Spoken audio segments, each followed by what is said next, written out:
पूर्वोत्तर का एक खूबसूरत राज्य जो पिछले कुछ सालों में विकास की नई राह पकड़ रहा है। जिस मणिपुर को लेकर के हमने और आपने देखा कि नेशनल कैपिटल में भी मजाक चिंकी पिंकी पता नहीं क्या क्या कहा जाता था, और लोग कई बार सवाल कर देते थे कि आप चीन से हो क्या या नेपाल से हो। वो दौर बदला है। मणिपुर भारत के मेन स्ट्रीम से जुड़ा है और भारत का एक खूबसूरत सांस्कृतिक प्रदेश जब विकास की रफ्तार पकड़ रहा था, एकाएक मणिपुर धधकने लगा एक अदालती आदेश के बाद। आप इसे किस रूप में देख रहे हैं? मनीष जी, इसको मणिपुर की समस्या को स्थानीय समस्या, जातीय समस्या या राजनीतिक समस्या अगर हम समझ रहे हैं तो हम अपने आप को धोखा दे रहे हैं। इसीलिए मैं 2 दिन हम लोग नई बात की है, इसका पहले आकलन करना बहुत जरूरी था। और अभी दर्शकों को बताऊंगा तो देखिए, मैं कुछ चीजों को अपने तरह से देखता हूँ। आप कितना सहमत होते नहीं सहमत होते जरूर लिखिएगा कि ये जो आपको प्रथम दृष्टया दिख रहा है मणिपुर में, ये है ही नहीं, ये है ही नहीं। और इसकी मैं पहले पृष्ठभूमि आप समझ लीजिए कि मणिपुर कांग्रेस का गढ़ हुआ करता था, और छोटा मोटा गढ़ नहीं था। मणिपुर में कांग्रेस ने 41 साल शासन किया है, 2017 तक। 41 साल तक कांग्रेस को वहां चुनौती देने वाला कोई नहीं था। 2012 में भी वहां 45 सीटें आई थी, 60 सीटें हैं, उनमें से 45 सीटें कांग्रेस की आई थी 2012 में। 2017 में उसको मात मिली, 28 सीटें आई, 45 से घट के 28 हुई, और उसके बाद वो सरकार वहां नहीं बना पाई। और जो 2022 का चुनाव हुआ उसमें कांग्रेस की सीटें घटकर रही थी 13, जहां 2012 में 45 थी। 41 साल उसने शासन किया था लगातार। तो कांग्रेस का पूर्वोत्तर में समझिए आखिरी गढ़ था, तो वो भी उसके हाथ से गया। लेकिन एक बात समझ लीजिए, 41 साल का शासन और 2017 तक 28 सीटें थी, तो वहां पर जो 2 जाति संघर्ष दिखाए जा रहे हैं वो मैती समुदाय और कूका आदिवासी, इनके बीच कूका या कुकी इनको कहते हैं, अलग अलग उच्चारण है, तो उनके बीच संघर्ष है। और वो इस बात का संघर्ष है कि मैती जात जो है वो करी हमको भी एसटी में, शेड्यूल ट्राइब में आदिवासी वाला दर्जा हमको दिया जाए। तो दर्शक जरा ये समझिए पहले खेल कि 41 साल तक उस मैती समुदाय को, जिस पर कांग्रेस का पूरी तरह से प्रभुत्व माना जाता रहा 2017 तक, उसने रिजर्वेशन की कोई मांग नहीं की। उसने उसने आदिवासी समुदाय में खुद को शामिल करने की मांग नहीं की। 2017 में जब कांग्रेस के हाथ से सत्ता छीनी तो ये इस मांग ने सर उठाना शुरू किया। वो इक्का दुक्का कुछ लोग नेतागिरी करते थे, लेकिन ये कोई मांग वहां नहीं थी। 2017 में जब समझिए 41 साल शासन करने के बाद कांग्रेस की गद्दी हिली, तो वहां ये नाटक शुरू हुआ। और 2022 के चुनाव में जब बिल्कुल साफ हो गई कांग्रेस, तो अब आप उसका एक खूंखार चेहरा देख रहे हैं। पहले तो इसका राजनीतिक ये समझ लीजिए इसकी पृष्ठभूमि क्या है।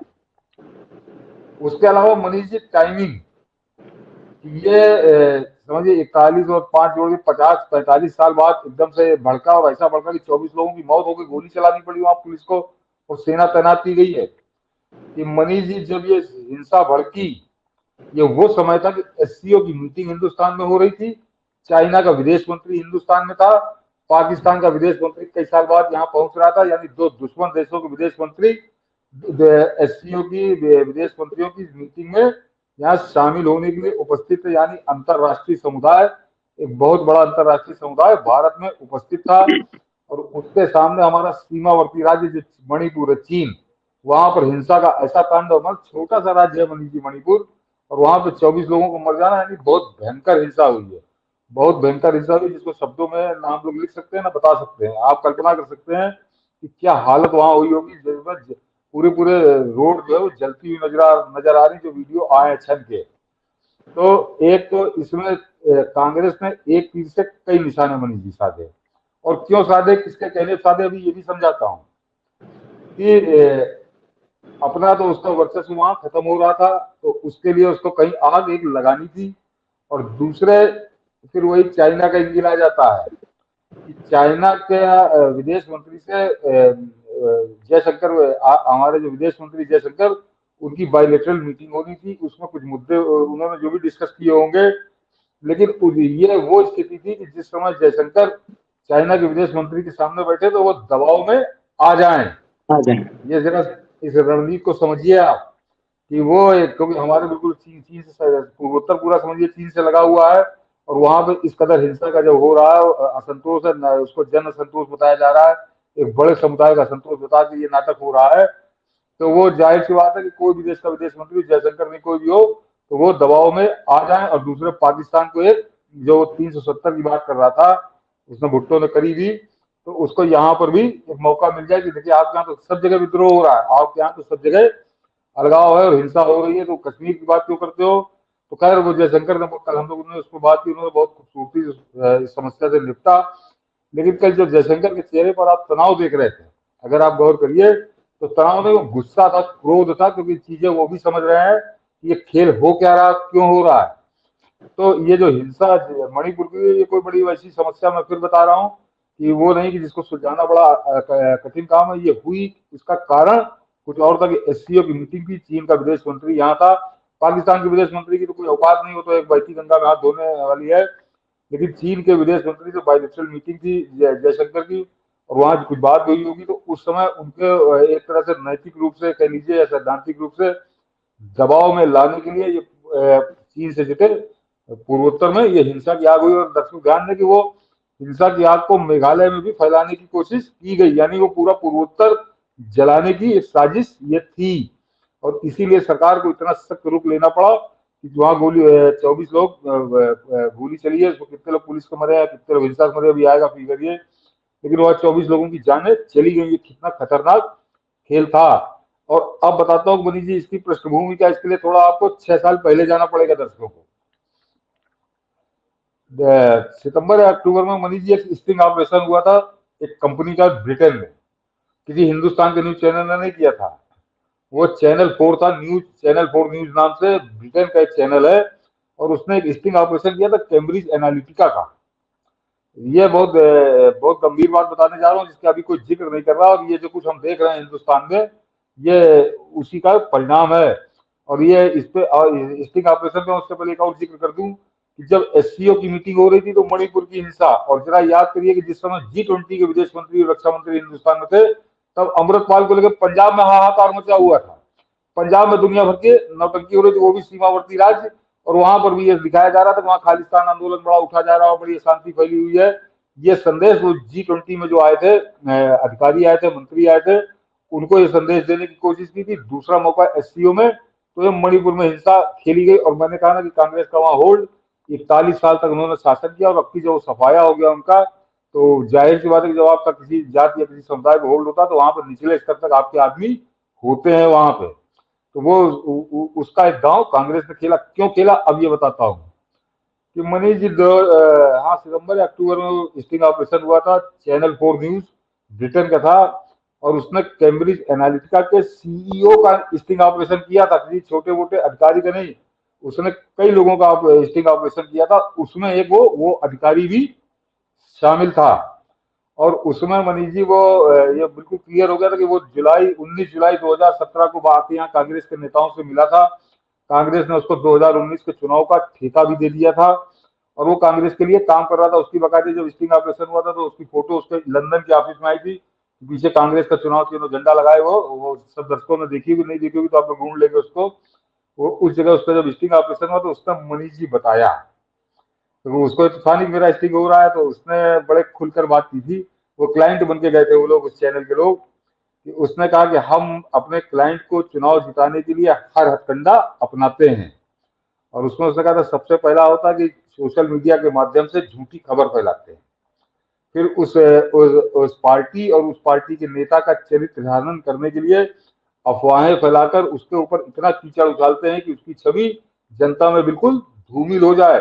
ये मैं नहीं कह रहा मनीष जी, वो स्टिंग ऑपरेशन अभी यूट्यूब में कहीं पड़ा होगा, दर्शक ढूंढ लेंगे कि वो कैम्ब्रिज एनालिटिका जिसने 2017 में कांग्रेस का ठेका लिया था चुनाव जिताने का, वो अपने स्टिंग ऑपरेशन में बता रहा है ये करते हैं। और उसने कहा यही नहीं करते हम, उसने कहा इसके अलावा समाज को तोड़ने के लिए हम हमेशा इस तरह के विध्वंसक और जहरीले मुद्दे उठाते हैं कि समाज छिन्न भिन्न हो जाए, उनमें कई जगह से कई टुकड़े उसके हो जाएं।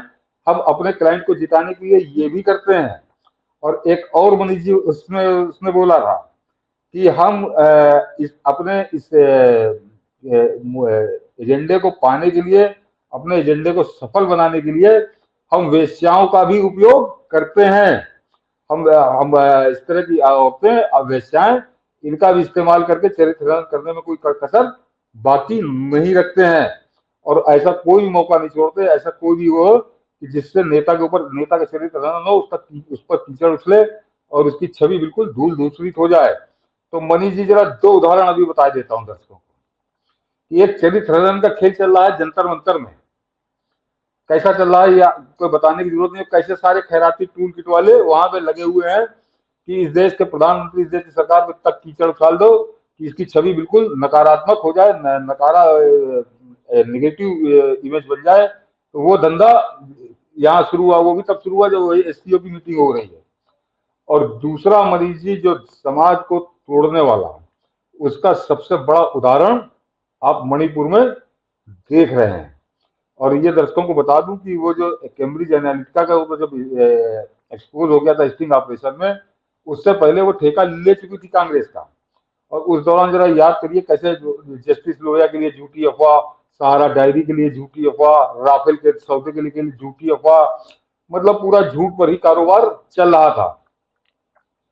और उसको ये समझिए किस हद तक चले जाते हैं कि जिस समय स्टिंग ऑपरेशन से ये साफ हुआ था, उस समय हिंदुस्तान के नहीं, केनिया के एक बहुत मशहूर विचारक हैं, लेखक हैं, चिंतक हैं, केनिया के रहने वाले हैं। उन्होंने मैंने तारीख गलत डाल दी है ट्वीट में, उन्होंने मार्च 2018 में एक ट्वीट किया था, कैम्ब्रिज एनालिटिका को लेकर ही किया था, क्योंकि ये उससे पहले वहां पे केनिया में वहां की एक पार्टी के लिए काम कर रही थी। उसने कहा था कि 2017 के चुनाव में जितना हमारे समाज को बांट दिया है, जितना जहर बो दिया है, इसको बांटने में हमको बरसों दशकों लग जाएंगे।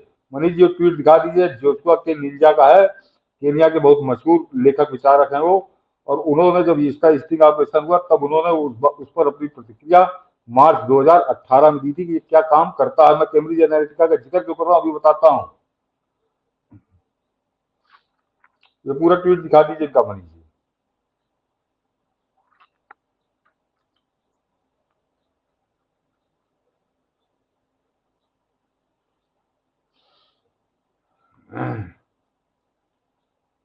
दर्शक इसको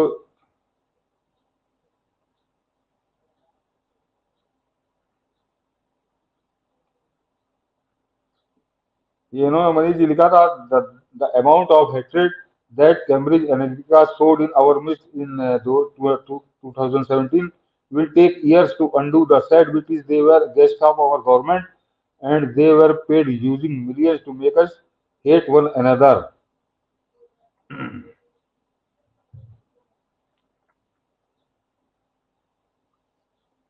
तो ये कैम्ब्रिज एनालिटिका करती रही है। और अगर दर्शक ध्यान दें कि अभी ये फिर गया था इंग्लैंड, और ये इससे पहले भी गया था अभी कुछ महीनों पहले। तो ये इंग्लैंड का कारोबार क्या है। और ये कैम्ब्रिज उस स्टिंग ऑपरेशन के बाद कैम्ब्रिज एनालिटिका बंद हो गई थी, उसने किसी नए नाम से दोबारा वो कारोबार को, गोरख धंधा वो शुरू किया था। तो ये समझिए कि कांग्रेस ने जब 2017 में इस तरह की एजेंसी ली थी, तो अब की नहीं ली होगी, इसकी क्या गारंटी है, इसकी क्या गारंटी है। उसके परिणाम आप देख रहे हैं, ये शुरू हो गया। हम लोगों ने, मनीष जी ने जिस दिन राहुल गांधी की भारत जोड़ो यात्रा खत्म हुई तब कहा था कि अब इसके परिणाम हम लोगों को आगे देखने को मिलेंगे। और ध्यान करिए कि यात्रा खत्म होने के तत्काल बाद 15 दिन बाद ये कैम्ब्रिज ही चला गया था, इंग्लैंड ही गया था। 2-3 दिन इसने वहां गुजारे थे, जमकर भारत के खिलाफ, भारत की सरकार के खिलाफ, भारत के प्रधानमंत्री पे इसने कीचड़ उछालने की शुरुआत वहीं से कर दी थी। और उसके बाद लगातार कहीं ना कहीं कुछ ना कुछ हो रहा। और उसका जो सबसे विस्फोटक रूप खासकर चीन के विदेश मंत्री की यात्रा के समय हमको मणिपुर में देखने को मिल रहा है। तो निश्चित तौर पर कोई एजेंसी है, और अब तो पैसे की भी कोई कमी नहीं बनी। ऐसी किसी एजेंसी को तो सोरोस पैसा देगा, और वो तो कहीं आप ट्रेस भी नहीं कर सकते, वो सारा लेन देन विदेश में ही हो जाएगा। ये खेल मणिपुर की हिंसा को अब मैं इस निगाह से देख रहा हूँ, वो कोई भारत की समस्या नहीं है, वो वहां की कोई स्थानीय समस्या नहीं है, वो एक सुनियोजित तरीके से उठाई गई, भड़काई गई आग है, जिसको सख्ती से निपटा है केंद्र की सरकार ने। और उम्मीद करते हैं आगे इसके जो गुनहगार हैं वो पकड़ में आएंगे। कौन लोग हैं वो।